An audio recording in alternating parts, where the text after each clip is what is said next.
Hello, my name is Marcus. I'm the compiler of a collection of therapy quotes entitled Psychoanalytic Self-Awareness Quotes. This is TQ 166 to 170. Therapy quote number 166. We must tolerate our ambivalences and accept full responsibility for all of our feelings. Integration means accepting all our experience, claiming all of it as our own, to make use of, to live with, and to live from, to suffer.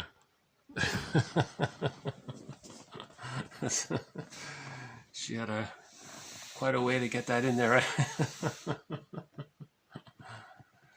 This is a good follow-up to the previous quote about Poseidon and Odysseus. We played a clip from the movie, from the Hallmark version of the TV series called The Odyssey. There's a clip in there where Poseidon, who represents the unconscious, the personification of the unconscious, myths are true on the inside. Fairy tales are true on the inside, not on the outside. So we're talking about Poseidon is a metaphor for it's a way of talking about the unconscious. So here he's saying the unconscious seeks integration, and she says that this is part of a person's personal moral revolution, to take ownership of their past, to take responsibility for their unconscious, right? So once more. We must tolerate our ambivalences and accept full responsibility for all our feelings. Integration means accepting all our experience, claiming all of it as our own, to make use of, to live with, and to live from, to suffer. So that's what Poseidon means when he said to Odysseus, you're going to suffer. This right here, this is what Poseidon means in that clip from an earlier video a few days ago. And yeah, integration, accept ambivalence. So there's going to be feelings that were rejected, feelings that we accept, pleasant and unpleasant feelings, to hold that, because splitting precludes mourning. So we want to heal the split within. And integration means accepting all of our feelings, all of our experience, claiming the inner child as belonging to us. A person's inner child belongs to them. One's inner child of the past belongs to that person. So to welcome your feeling self, to welcome your inner child of the past, and all of the feelings, to welcome them like that honored guest sitting in the best seat by the fireplace, and to live with, to experience, to make use of these feelings, to learn about these feelings, where they came from, how they expressed, how they feel, to feel those feelings. We are what we feel. And all of this is to suffer. Right? So Odysseus, in the first half of life, ignored his feelings. He was the bantam rooster, right? And then at midlife, Poseidon steps in. He insinuates himself into, the quote was, Poseidon insinuated himself into Odysseus's life. That means the unconscious insinuates itself into our life, calling for integration, calling for the person to take moral responsibility, to have moral agency, to take, Lowell said this is man's evolutionary task, to integrate the inner child of the past, right? To integrate to heal the inner world, right? Yeah, this quote is from Anne and Barry Ulanov. I mentioned before in a previous quote of theirs, they're the ones that wrote the book The Witch and the Clown. That's quite a good book. They also wrote a book totally dedicated to envy, the topic of envy, called Cinderella and Her Sisters. A very good book by Anne and Barry Ulanov. Robert Bly calls them the Ulanovs.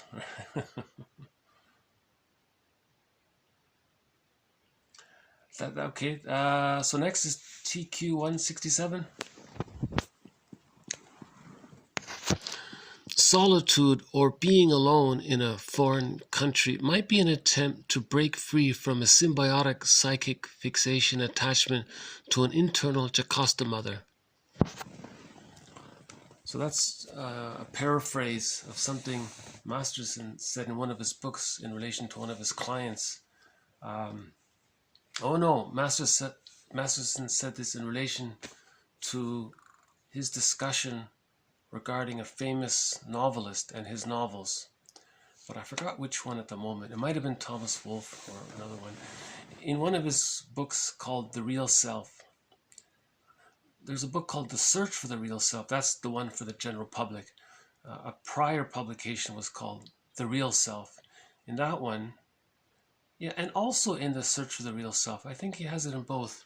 He talks about three famous artists. One's a painter, one's a novelist, and one's another kind of artist. I forgot. Maybe a philosopher or something. Anyways, he discusses these artists, and in one of them, he came up with this question: is the person living abroad in an attempt to psychically cut the symbiotic cord to the original mother that was hurtful to him? So it's just a question. Yeah, interesting, right? Maybe a lot of these, like the Peer Gynts and the Flying Boys and the Puers and the, the escapist kind of person. Maybe there's some of that involved.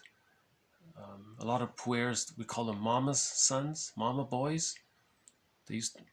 Now we say mama boy or mama's son or mother's son. In the past, they used to call them Puers, the flying boys, the Peter Pans. So maybe they were flying away to try to get away from the mother psychically. Because there's that psychic connection. It doesn't matter where you are physically. It's in your memory. There's a psychic thing there. So maybe it's an attempt to separate from the mother. I think Robert Bly says that at one point, that the positive intention of the puer is to separate from the mother. Yeah, he says that once. He said that at one time, I think. Yeah. Okay, next is 168. His fears of loss of self are not prompted by her, but by the intensity of his own symbiotic wishes. So remember, the symbiotic phases from birth to 6 months. The baby is fused with the mother. Now, if there's a negative fusion, then his symbiotic needs didn't get met. If the baby had to prematurely leave the symbiotic orbit before the age of 6 months, then his symbiotic needs also didn't get met. Or that's probably the main two arrangements. Either there's a negative symbiosis or there wasn't enough of whatever symbiosis they got. If there was a positive symbiosis, maybe it was premature to leave it before 6 months. Or if there was a negative symbiosis and this quote is interesting because he was talking about a client who was in love with someone. That person was leaving, and the person thought that it was about the loss of that person. Masterson said, it's this anxiety you're feeling, it's about the intensity of your unmet symbiotic needs. That's what's really going on. Your great excitement about losing this person is about your unmet symbiotic needs. Maybe that's why the person left. It was too much. He was expecting too much, right? Or something like that. That's interesting, right? So we think the other person left, our pain is related to losing that person. This quote suggests, yeah, of course, that's true. But look inward. The pain is sourced from the unmet symbiotic needs, right?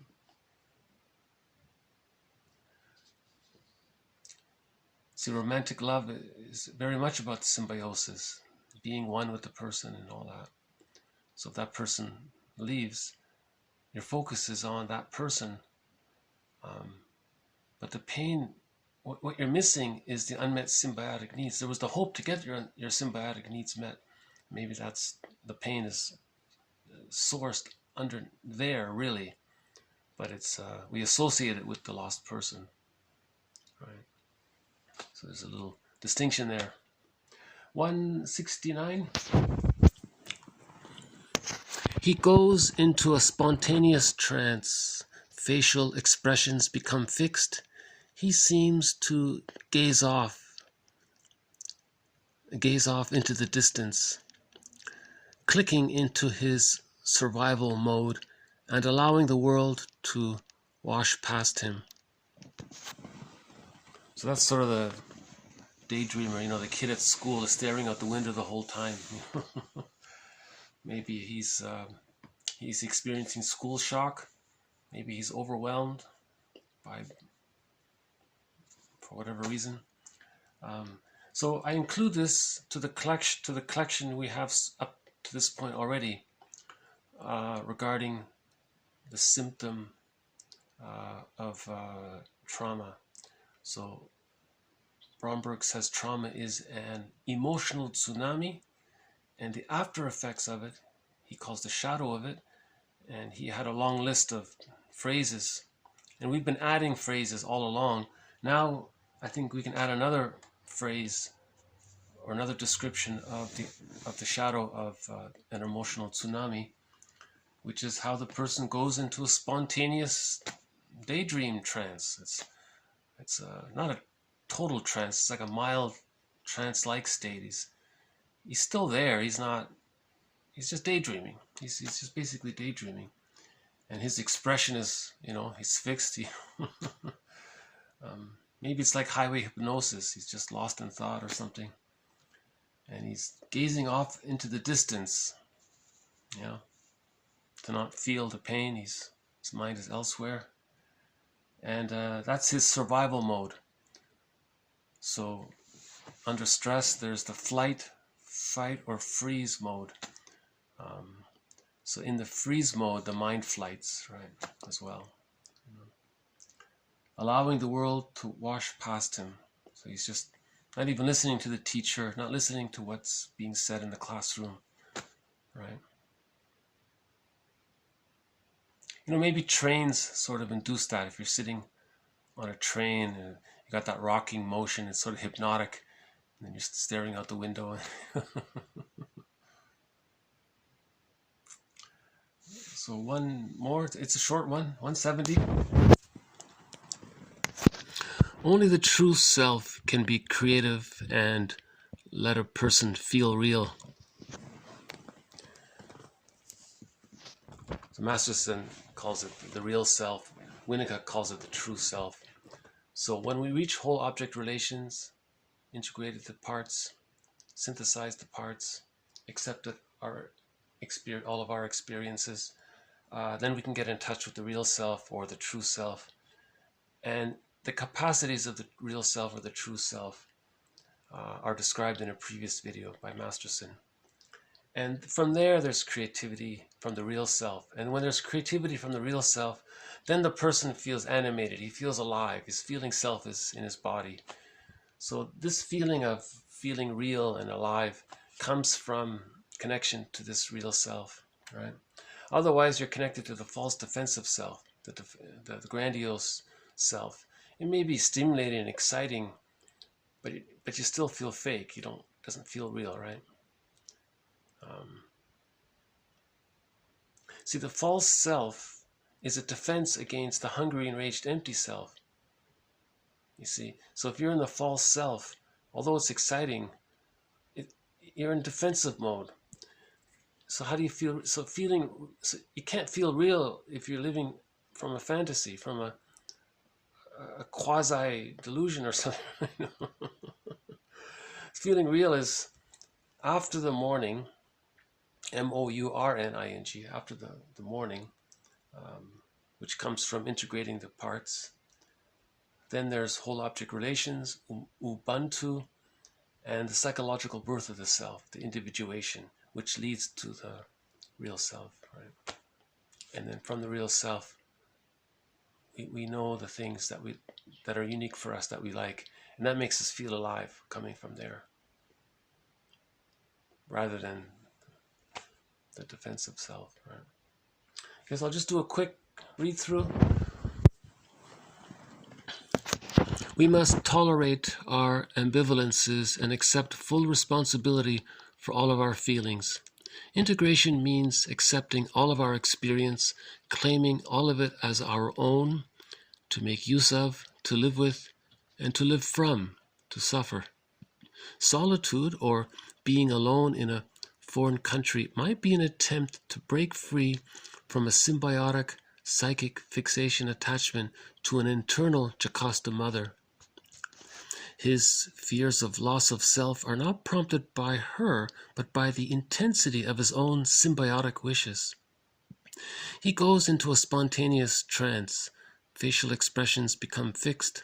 He seems to gaze off into the distance, clicking into his survival mode and allowing the world to wash past him. Only the true self can be creative and let a person feel real. The last quote is from Winnicott. He's famous for that expression, good enough mothering. No mother needs to be perfect, just good enough. So that phrase has sort of entered into the general consciousness. So that's a helpful phrase. Like the therapist just needs to be good enough. The therapist doesn't need to be perfect, right? This has been 166 to 170. Thank you very much. More to follow. Bye for now. Thank you.